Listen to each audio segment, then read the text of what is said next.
This is a quote from the libel of English policy. I expect you all know this title well. It's a pamphlet, in effect, written around 1435, probably by Adam Mollins, who was a bishop and a member of the Royal Council, and in rhyming verse. Most of it is about English trade, but it does, in fact, include an idea of what Henry V's policy was. And the writer has no doubts about his purposing when at Hampton he made the great dromons. It was not else but that he cast to be Lord roundabout in Varon of the sea. Now this is a large claim, which chimed well for the editor of the printed text, Sir George Warner, with later ideas of the emergence of England as a great maritime power. He claimed that the author's wisdom and foresight when suggesting this motivation for Henry V had been amply confirmed in the succeeding centuries. Other commentators commend Henry's strategic sense. Nicholas Rogers sees him as deliberately building up a fleet to strike at the heart of the French king's position by invading Normandy, but holds that the sea in general remained a debatable space outside any man's control. Henry's naval policy has been summarised in Helen Nicholson's Medieval Warfare as merely the maintenance of a small squadron of ships for personal use, a kind of equivalent of the modern executive jet, and is not mentioned at all in some histories of the 100 Years' War. Here in Southampton, Henry is perhaps best remembered as the builder of the largest of all medieval warships, his great ship, the Grace Dieu, the wreck of which still lies in the bed of the Hamble River, and about which John Adams will be speaking later tomorrow. When beginning a reassessment of Henry's naval policy, it is useful as a starting point to consider what views of or knowledge of war at sea he might have had at the beginning of his reign. Certainly it is very likely that he looked back to the crushing victory of his forebear Edward III at the Battle of Sluis in 1340. He may well have had a high opinion of the image on Edward's gold noble of the victorious king on board his ship, the Cog Thomas, as the writer of the libel, who wrote, "For four things our noble showeth to me, king, ship and sword, and power of the sea." And there you see Edward III holding his sword on board his ship. Very nicely put. The somewhat later, 1350, successful naval encounter with the Castilian allies of France, known as les Espagnols sur mer, would have reinforced that image. He might have been less eager to recall the burning of English ships and the loss of treasure at the Battle of La Rochelle in 1370. Apart from these, all well in the past, there were no great naval battles to call to mind. Richard II's reign had largely been a time of truces, while his father had merely encouraged, or at least not restrained, low-level commerce raiding at sea. There was, therefore, no immediate reason for him to pay much attention to the possible maritime aspects of war with France. The many expeditions of the English against the French in the first phase of the 100 Years' War had all, at some time, necessitated the organisation of a fleet to bring men and supplies across the Channel. But there are few records of these being intercepted or the landings being opposed. Most previous experience showed that fighting began once the expeditionary forces had landed and moved inland to face the enemy. Moreover, even though Henry IV had paid rather more attention to royal ships than Richard II, he seems to have seen them more as a means of symbolising his power and wealth than as instruments of war. The accounts of the clerk of the king's ships in this reign have more details concerning the decoration or ornamentation of royal ships than their armaments. His Grastier, not to be confused with the later great ship of Henry V, had a great golden eagle on the bowsprit and a golden crown on the beak. The whole vessel was gaudily painted in several colours, with red predominating. His Trinity, which he had inherited from Richard II, had 4 gilded images of saints on the stern and 2 eagles on the cellier, and also displayed multiple escutcheons showing the royal arms and the image of the garter. This is a typical manuscript illustration of a royal fleet of this date. You can see the row of shields along the gunwale, and the multiple flags also displayed. The royal barge for use on the Thames was painted in red and gold, with at least 2 figures of royal leopards wearing golden collars.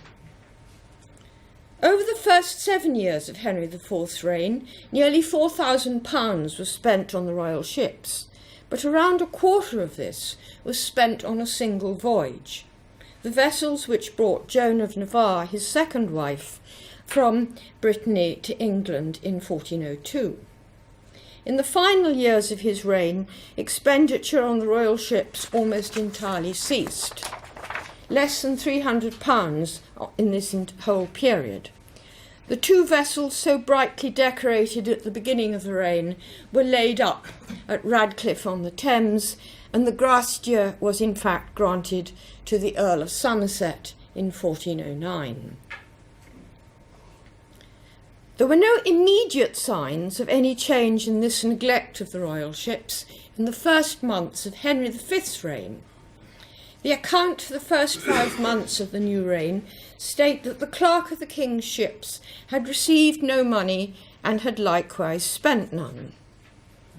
The appointment of William Catton as clerk in July 1413 might seem to herald a new approach.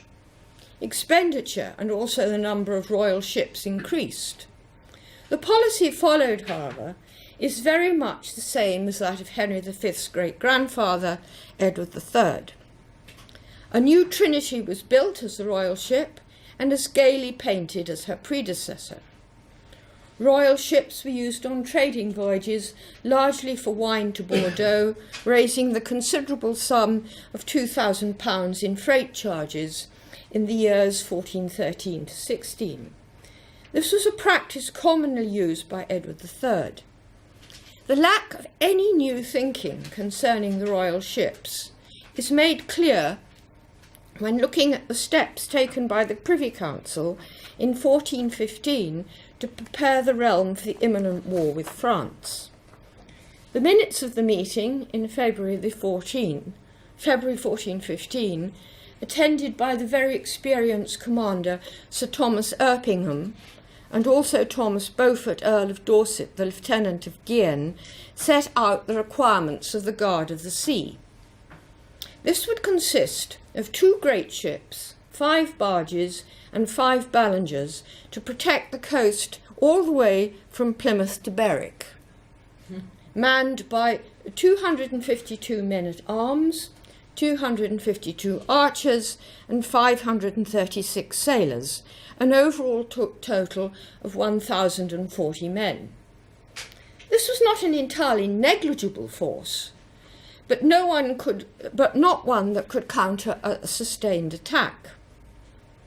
A further minute of the expenditure on the Guard for the period from June 1415, it was just before the king left for France, to June 1416, before the attempt was made to lift the siege of Harfleur, implies that it was at least partially set up as the council desired.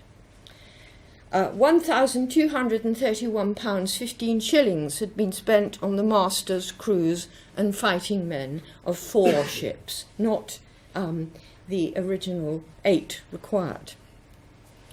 Probably in the first months of 1416, however, there seems to have been a dramatic change in the attitude to the possibility of war at sea, leading to the abandonment of the low-key policy exemplified in the setting up of the Guard of the Sea. Expenditure soared. The creation of Henry's squadron of great ships began in earnest. The centre of activity moved definitively to Southampton, and new administrators were appointed. What had brought all this about? What in mind had Henry V? One factor may well have been the news that the French were seeking ships in Genoa to pursue the war with England. Morosini, the very well-informed Venetian chronicler, records that an embassy from France was in Genoa in January 1416. His information was that the French had asked for 20 galleys to be at the expense of the French to help retake Harfleur. The Genoese chronicler Giustiniani was more precise, stating that the French entered into a 10-year agreement for the Republic to supply 8 large ships, 600 crossbowmen, and 8 galleys. This development undoubtedly alarmed Henry and his advisers. The king certainly knew what was going on, since the author of the Gesta Henrici Quinti sees this agreement as evidence of French duplicity, since they concluded this alliance while engaged in diplomatic negotiations for a truce with the English. The fact that the Genoese operated very successfully a fleet of very large, high-sided sailing ships was common knowledge in maritime circles, not least in Southampton, which Genoese carracks had visited regularly from the late 14th century. This is a rather later picture of carracks, but it gives you some idea of quite how large they were. And they were, in fact, equipped normally with at least 2, if not 3 masts, and were effective at sea. You can see on the far right of this picture a galley. So if you compare the freeboard of the carrack with the galley, you can see the difference and how effective that could be in a boarding action. Well before leaving for France on the 11th of August 1415 from this port, Henry had already begun to make use of Southampton and neighbouring waters as the muster area for fleets crossing the Channel. William Soper, who had close trading links with the Genoese, was already employed by the Crown on the rebuilding of the prize the Santa Clara as the Holy Ghost. It is not unreasonable to speculate that Soper would advise the Crown of the danger posed to English shipping, whether engaged in trade or in support of military operations, by a force of carracks in the pay of France in the Channel. The first clear indication that one way of countering this threat would be a major shipbuilding initiative dates from July 1416. On the 20th, Soper and others, including the master carpenter later employed on the Grasdier, were ordered to start obtaining all the timber, ironwork and other supplies needed for such a project. The building of the Jesus was already well underway in the Rother Valley, since she was completed in November 1417.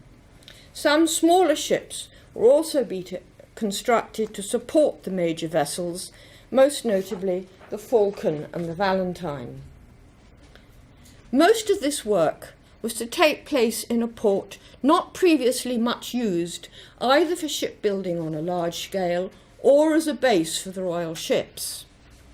One motive for this move of most work on the king's ships away from the Thames, where work had centred on either Radcliffe or Deptford, may have been the need for a location near to a reliable source of good shipbuilding timber. Southampton, on the borders of the New Forest, with its plentiful supply of mature oak trees, also had trading links which ensured adequate supplies of iron for nails and other fixing from Bilbao, and also ropes and cables from Brittany, Bridport and the Baltic. There was also the strategic consideration that the Norman coast was easily accessible, with the new war now centred on this region rather than the Dover Straits. Southampton had been thought too vulnerable to French raids after the disastrous attack in 1338, but this was no longer seems to have weighed heavily with the king, who provided forces to guard the anchorage. The impractical implications of the move to Southampton can be seen in the increasing number of jobs heaped on Soper and others involving musters and the like, as well as the supervision of the building of the Gracedieu. William Catton remained in post as clerk of the king's ships until 1420, but was probably overshadowed by Soper. Soper's pay increased, along with his importance to the king, from 20 marks for life from the customs in April 1416 to his appointment in July 1418 at 12d. a day as surveyor of the king's carracks and ballingers, and finally in February 1420 on his appointment as governor of the king's ships on a wage of £40 a year, with approval to appoint a clerk to assist him, a higher rate than that paid to Catton. The office of the royal ships at Southampton soon had permanent buildings, including a large a forge and a storehouse built of stone. The Longhouse, identified in the Terrier of 1454, may have been the mast store for the royal ships. You can see it down here by the Watergate. There, do you see? Also at the Watergate was, of course, Soper's office, which still exists. There were no permanent buildings at all at sites like Radcliffe or Smallhithe. Southampton was on the way to acquiring something much more like a permanent naval base and dockyard. This is Soper's office. I rather imagine he probably operated perhaps at first floor level with his clerk down in the basement.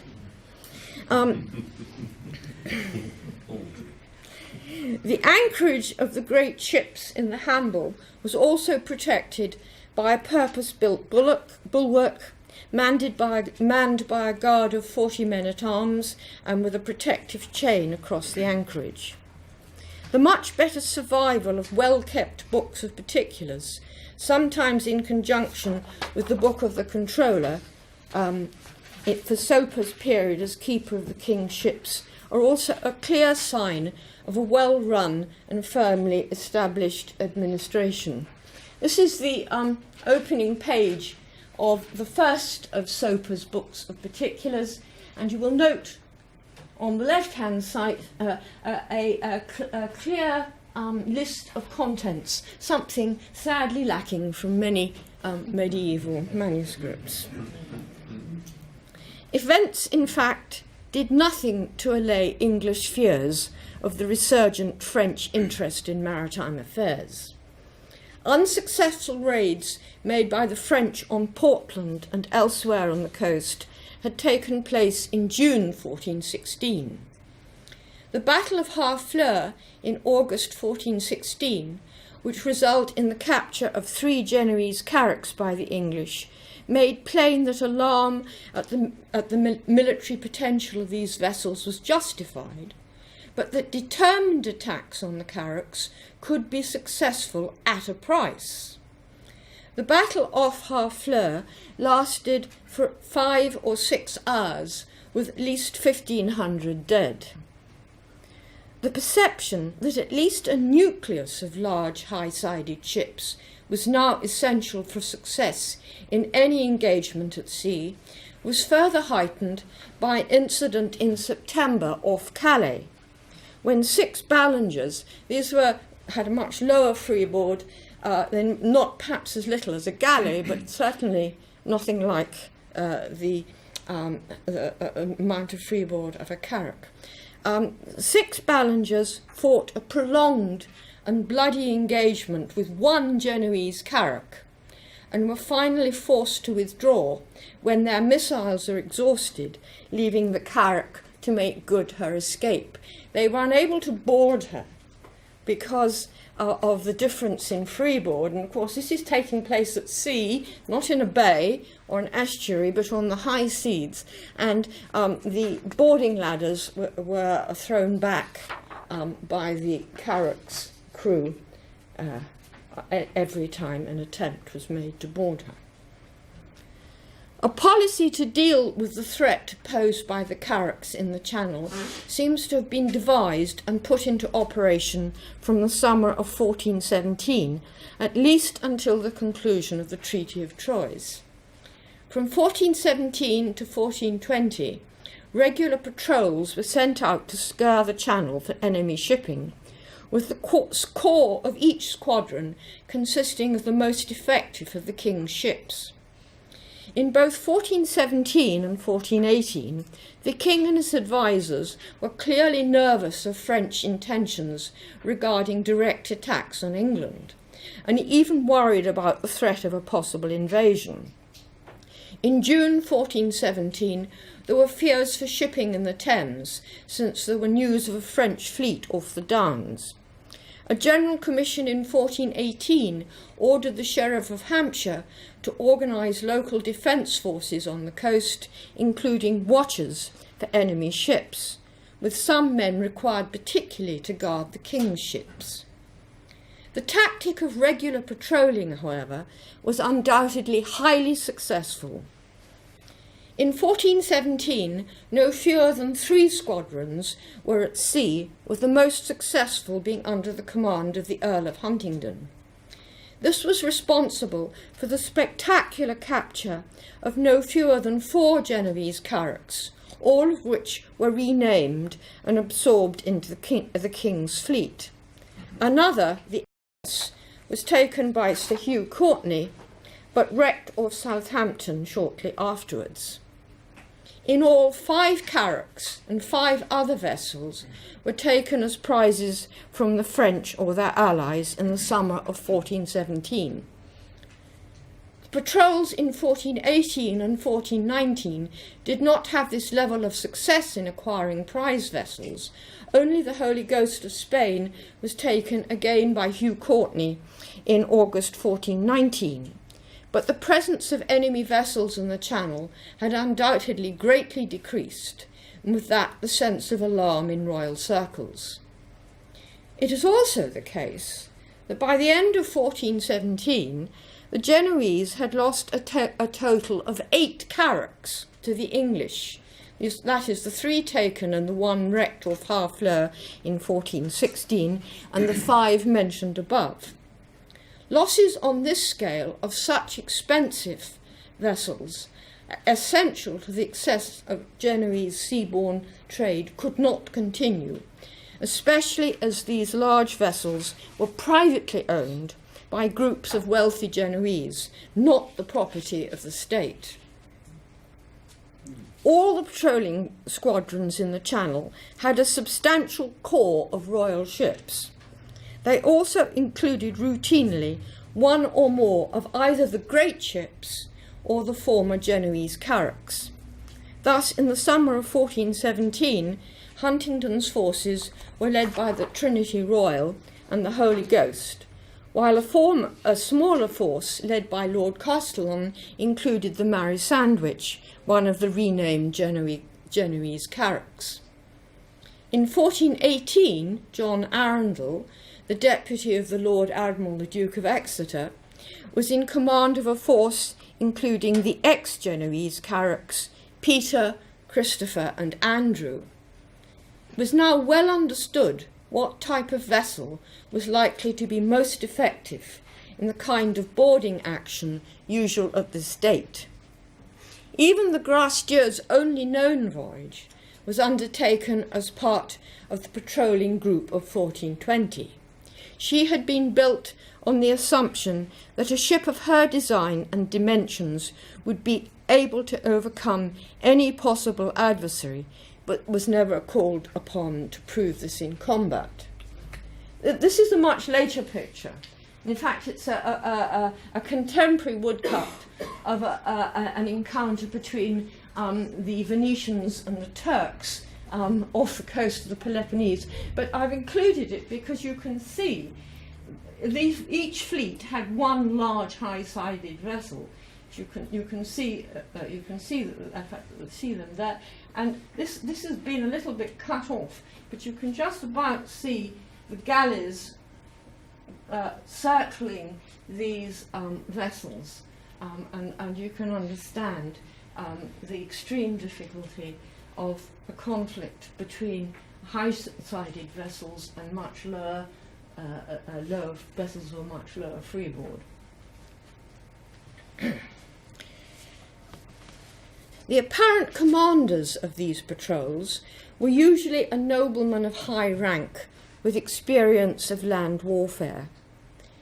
The outstanding example of this is John Holland, known as the Earl of Huntingdon from early 1416 until he finally received the title of Duke of Exeter in 1444.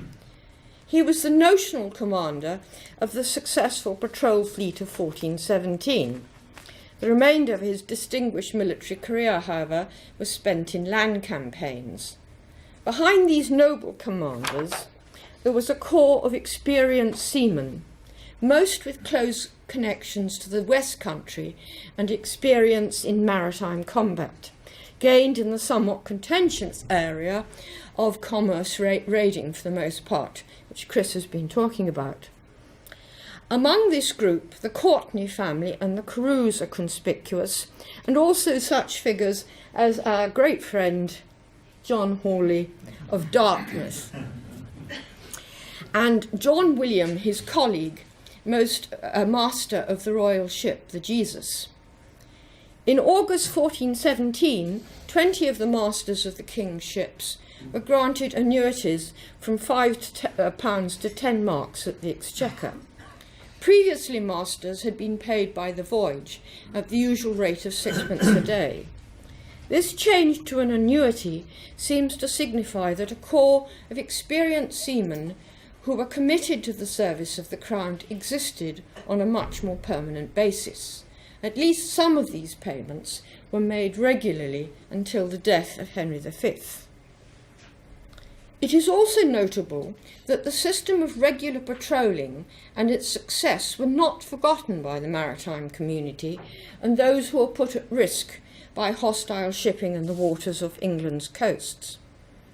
A scheme for the guarding of the seas, put forward by the Commons in the Parliament of 1442, envisaged a scheme very like the patrols mounted by the Crown over 20 years earlier.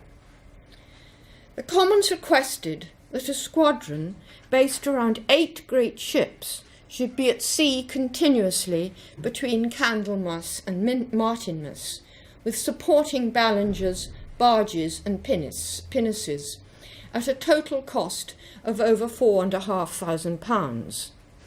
With this in place, the keeping of the sea would be assured, a view that links well with those of the writer of the libels some 6 years earlier, when he looked back to the great dromons of Henry V. Henry's own aims, as far as we can discern them, were both pragmatic and realistic. He was faced with a new situation in the Channel. The presence in support of his adversary France of a force of ships which was capable of preventing the landing of an English expeditionary force on the French side of the Channel, or of impeding its later supply and reinforcement. To counter this, he needed great ships, able to take on Genoese carracks in a series of boarding actions, and swift, smaller ships as scouts. This was in addition, of course, to the long-standing need of English ships, of English kings, for transports and general logistical support. The need for these vessels seems to have become urgent sometime in early 1416. From that point on, the developments at Southampton, the building of ships, the appointments of new administrators, and eventually the employment of a system of regular sea patrols were pushed ahead rapidly and consistently. The libel envisages the king as having the ambition of being Lord of the Sea. In practice, this probably meant no more than being able to secure the safety of English shipping in the Channel and other trade routes of most concern to English merchants, especially that leading to Bordeaux. Henry's response to the particular situation arriving from the French-Genoese alliance was well-focused, practical and effective. When on his death the danger from hostile ships in the Channel seemed no longer to exist, it was not surprising that the government of Henry VI, concentrating on land warfare, abandoned any attempt to support and develop what was in effect, the embryo of a royal navy. The high cost of royal ships was also probably a factor in the decision of the Crown, severely financially and under severe financial pressure, to cease to have any vessels of its own by the late 1430s. The loss of all English lands in France, except Calais and the Pale, by 1453, a resurgence of commerce raiding, and the shock of the French raid on Sandwich in 1457 were all clear indications of the flaws in this policy.